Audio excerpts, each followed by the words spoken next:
안녕하십니까? 지식과 지혜의 여정을 함께하는 시간입니다. 우리의 분주한 일상 속에서 때로는 잠시 멈추어 우리 영혼의 방향을 점검해 볼 필요가 있습니다.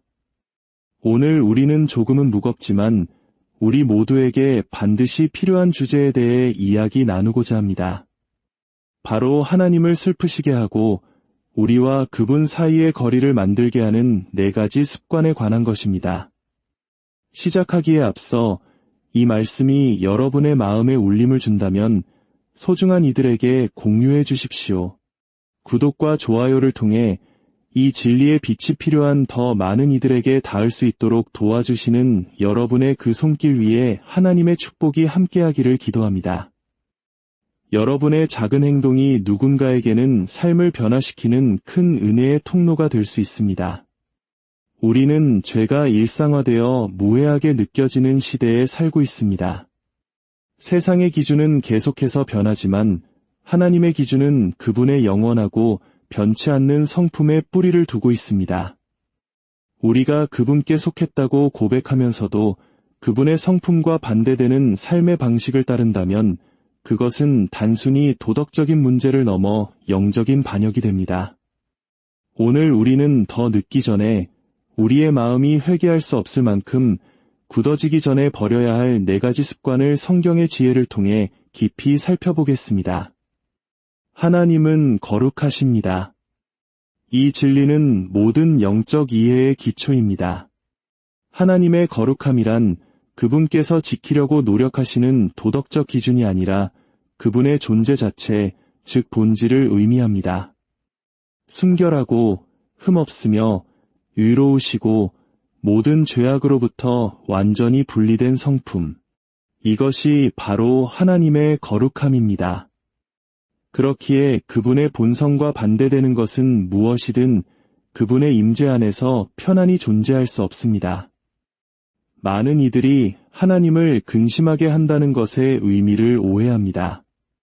마치 감정 기복이 심한 인간처럼 쉽게 상처받는 분으로 생각하기도 합니다.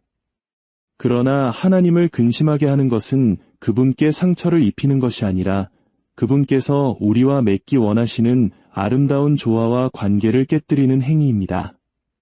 죄는 하나님이 우리에게서 멀어지시기 때문이 아니라 우리가 그분의 성품에서 벗어난 길로 걸어가기 때문에 거리를 만듭니다.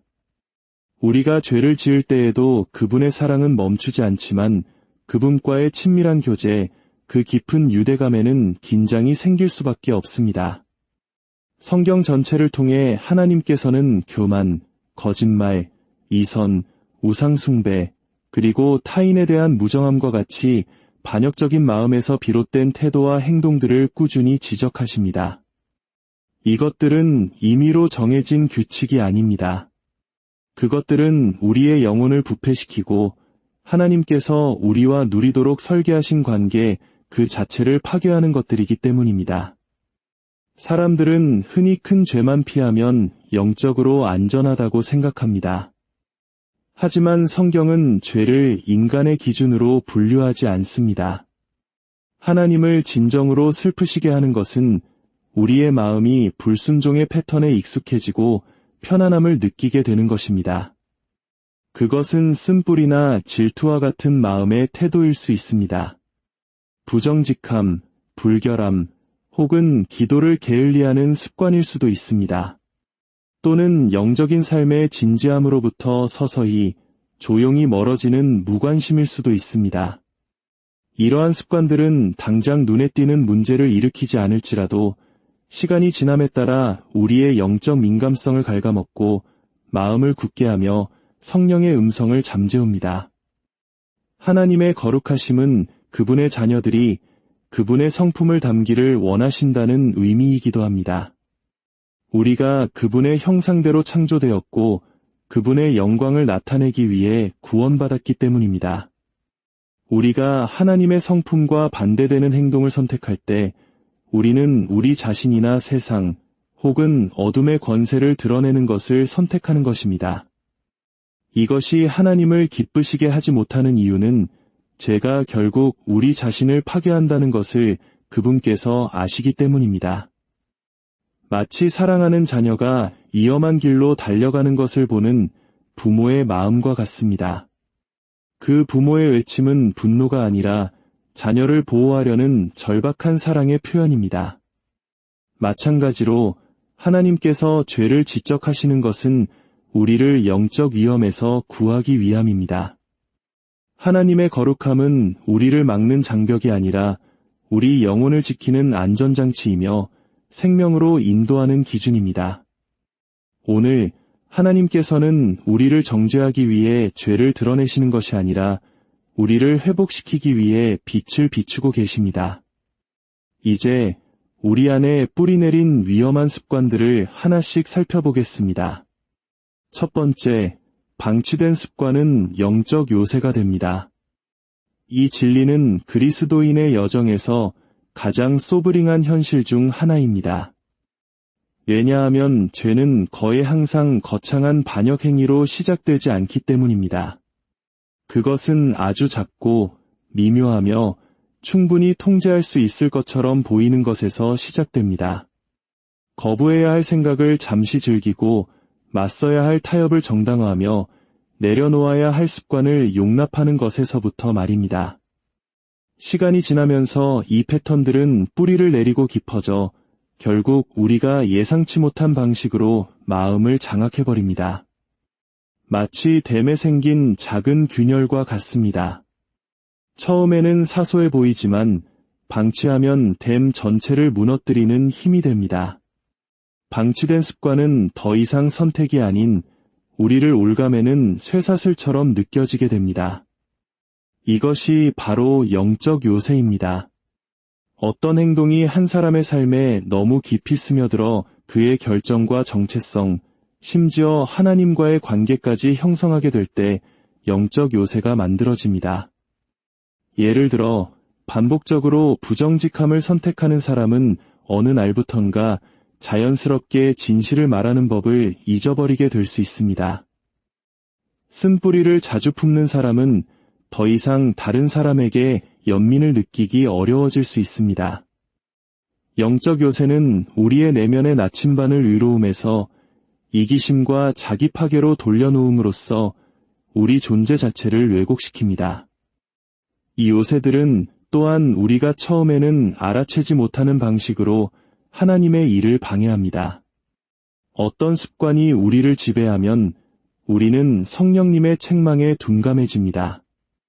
성령께서 우리를 깨우치고 경고하시지만 그 습관의 목소리가 더 크게 들립니다. 시간이 흐르면 그 사람은 그 습관을 정당화하고 변명하며 축소하기 시작합니다. 이것이 요새가 형성되고 있다는 가장 분명한 신호입니다. 죄가 더 이상 죄처럼 느껴지지 않고 원래 나의 일부처럼 느껴지는 것입니다. 그 순간 그 사람은 단지 죄에 저항하는 것이 아니라 하나님 자신에게 저항하고 있는 것입니다. 하나님께서는 우리를 그리스도의 형상으로 빚기 원하시지만 영적 요새는 우리를 전혀 다른 모습으로 빚어냅니다. 그것은 우리가 하나님께 항복하기를 거부하는 삶의 영역을 만들어냅니다. 그러나 여기에 소망이 있습니다. 하나님께서는 우리에게 수치심을 주기 위해 요새를 드러내시는 것이 아니라 우리를 자유롭게 하기 위해 드러내십니다. 우리가 숨기려 하는 것을 그분은 폭로하시고 어둠이 자라도록 내버려 둔 곳에 빛을 비추십니다. 우리가 습관을 용납하는 것을 멈추고 그것을 고백하는 바로 그 순간 하나님께서는 그 요새를 허물기 시작하십니다. 그분의 능력은 우리 삶을 사로잡았던 어떤 패턴보다도 위대하십니다. 두 번째, 파괴적인 혀입니다. 말에는 힘이 있습니다. 치유하거나 상처를 주고 격려하거나 무너뜨리며 축복하거나 저주하는 힘입니다. 성경은 혀가 결코 중립적이지 않다고 가르칩니다. 그것은 한 사람의 내면 세계를 비추는 거울이며 마음이 하나님에 의해 빚어지고 있는지 아니면 죄의 충동에 의해 지배당하고 있는지를 드러냅니다. 파괴적인 말은 입에서 시작되지 않고 마음에서 시작됩니다. 험담을 즐기는 사람은 내면에 교만이나 시기심을 품고 있습니다. 거짓말을 하는 사람은 두려움이나 조종하려는 마음을 키워왔습니다. 날카롭게 비판하는 사람은 종종 쓴뿌리나 해결되지 않은 분노를 가지고 있습니다. 혀는 단지 마음속에 이미 존재하는 것을 소리내어 표현할 뿐입니다. 많은 사람들이 말의 심각성을 과소평가합니다. 험담은 무해한 잡담처럼, 비꼬는 말은 재치 있게, 불평은 정당하게, 과장은 용납될 수 있는 것처럼 느껴집니다. 그러나 우리가 무심코 뱉은 모든 말은 생각보다 훨씬 더 멀리 퍼져나가는 파장을 만듭니다. 한 번의 헛소문이 수십 년간 쌓아온 명성을 파괴할 수 있고, 가혹한 한마디가 평생의 상처로 남을 수 있습니다. 하나님께서는 우리가 보지 못하는 그 결과까지도 보고 계시며, 우리가 말의 선물을 어떻게 사용했는지에 대해 책임을 물으십니다. 파괴적인 말은 또한 하나님의 임재에 대한 경외심의 부족을 드러냅니다. 우리가 하는 모든 말은 하나님께서 듣고 계십니다. 속삭이는 어떤 말도 그분의 귀를 피할 수 없습니다. 다른 사람을 깎아내리는 말을 자유롭게 하는 사람은 진리와 순결, 사랑을 귀하게 여기시는 하나님 앞에서 말하고 있다는 현실을 무시하는 것입니다. 말은 단순한 소리가 아니라 도덕적 행위이며 하나님께서는 그 무게를 달아보십니다. 그러나 좋은 소식은 파괴적인 말이 누구의 삶에서도 영원한 일부가 될 필요는 없다는 것입니다. 변화는 자신의 말의 심각성을 인정하고 하나님의 정결케 하심을 구할 때 시작됩니다.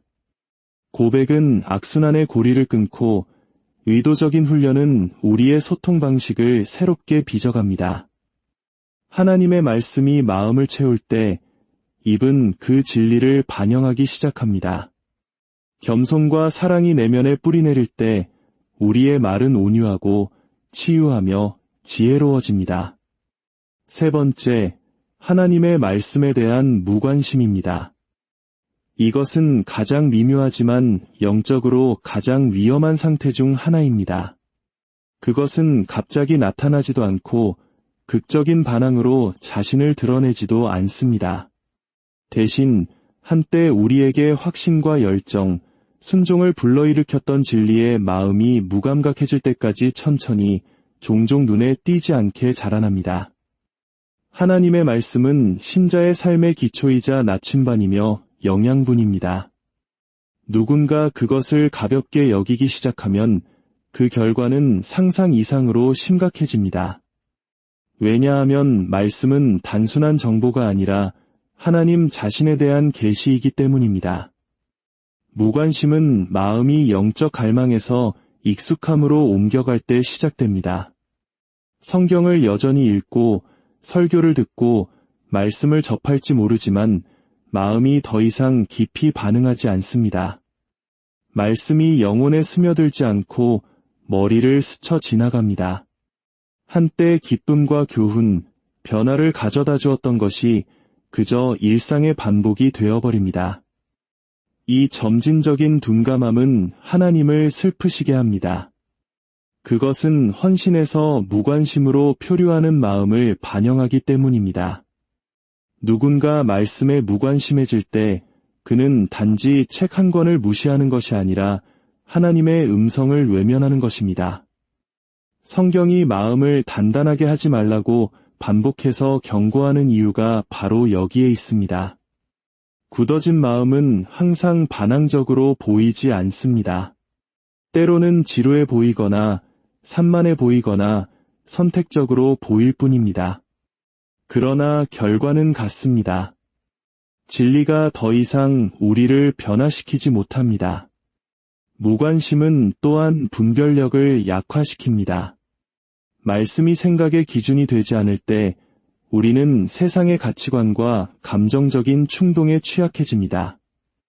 무엇이 옳은지보다 무엇이 옳게 느껴지는지에 의존하기 시작합니다.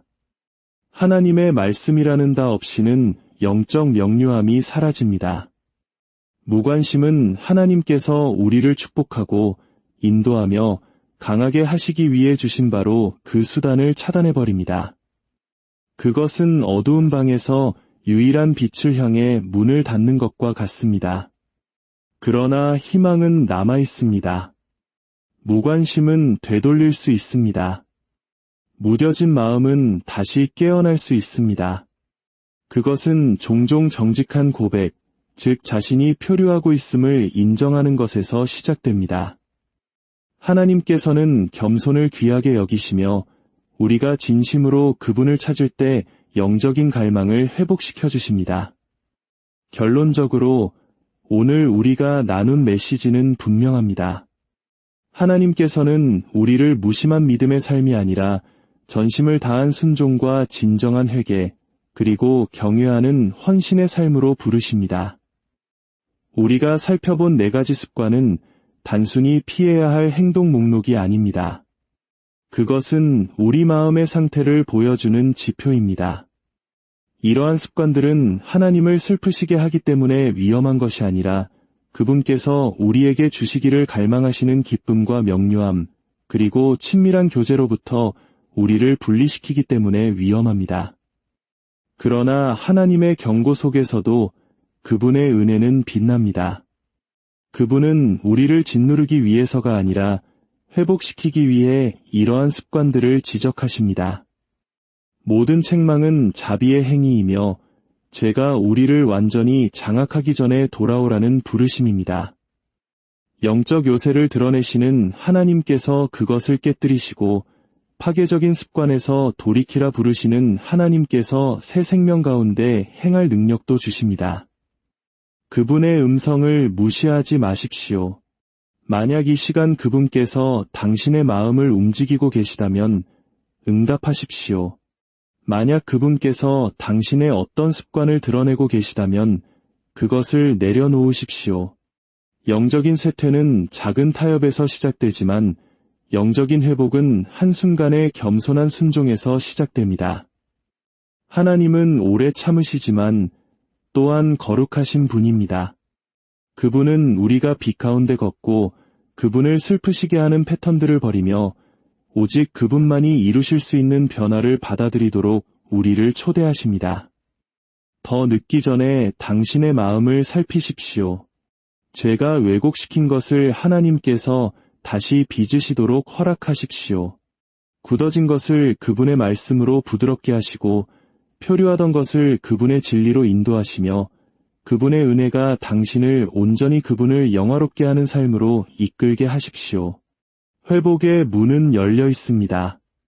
그리고 당신을 부르시는 하나님은 바로 당신을 깨끗하게 하고 강하게 하며 새롭게 할 준비가 되어 서 계십니다. 주님의 은혜가 이 말씀을 듣는 모든 분들의 삶과 가정 위에 강물처럼 흐르기를 소망합니다. 어둠을 이기고 빛으로 나아가는 여러분의 모든 발걸음을 주님께서 친히 인도하시고 지치고 상한 마음에 새 힘과 평안을 부어주시기를 간절히 기도합니다.